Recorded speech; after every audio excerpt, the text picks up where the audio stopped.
Hey, what's up everybody? I'm Joe, and this week we're going to be making a rustic farmhouse kitchen table.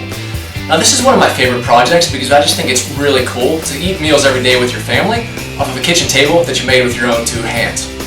Now I tried to keep the cost down, the number of tools required for this project to a minimum, and the plan simple so that pretty much anybody can do this project. And I think you're going to love the way it turns out. So let's get started. Here's a quick picture of the lumber you're going to need for this project. Pretty minimum. You're going to need 4 2x6s at 8 feet, 1 1x4 at 6 feet, 1 1x4 at 8 feet, and 4 table legs. It'll run you about $126. When it's all said and done, the table will be about 5 feet long by 33 inches wide.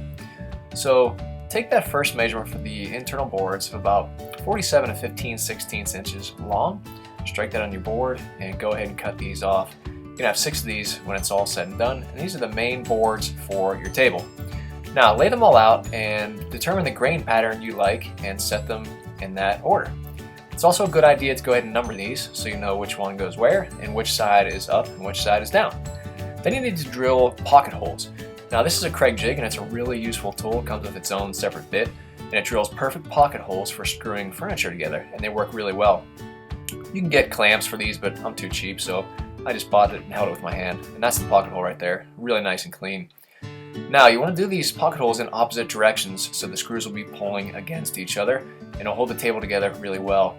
Then sand down those 6 main boards for the table really well so no one's going to catch a splinter on them. Then lay it down again and you're ready to screw the whole thing together. You can see all the pocket holes I have there. Quite a few holes, quite a few screws to hold everything together.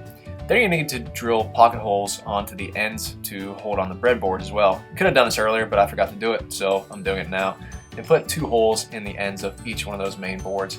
Then measure how wide your table is. It comes out to about 33 1/8 inch long for the breadboards, so you're going to cut 2 of those off. Sand them down again so no one's going to catch a splinter. Then lay your legs on the table, the bottom side, and determine the distance, how far it is from the edges, about 3.5 inches here. Then how much distance is in between. It's almost 19 5/8 or so. Then measure the long side distance as well. Came out to almost 44 inches. Now take those measurements and cut all these 1x4s to length, and these are going to be the supports for the bottom of the table. Then put 2 pocket holes on each end, and you put 3 on each side. This will screw into the bottom of the main tabletop. Now here I used a 2x4 for the proper spacing to screw the apron pieces to the legs. You can use a 1/2 inch piece as well. So screw those 2 screws through the pocket holes onto each leg, and you're going to do the long pieces as well.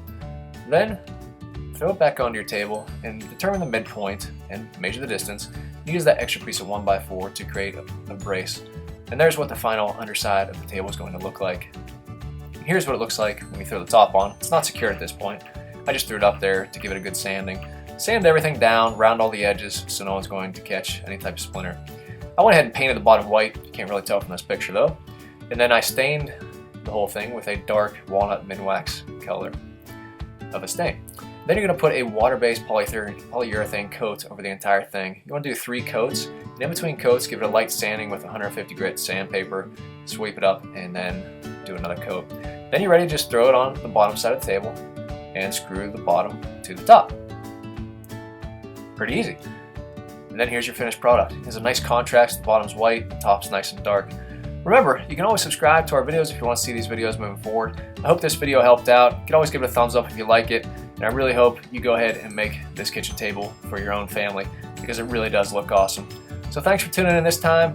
And until next time, take care, good luck, and we'll see you soon.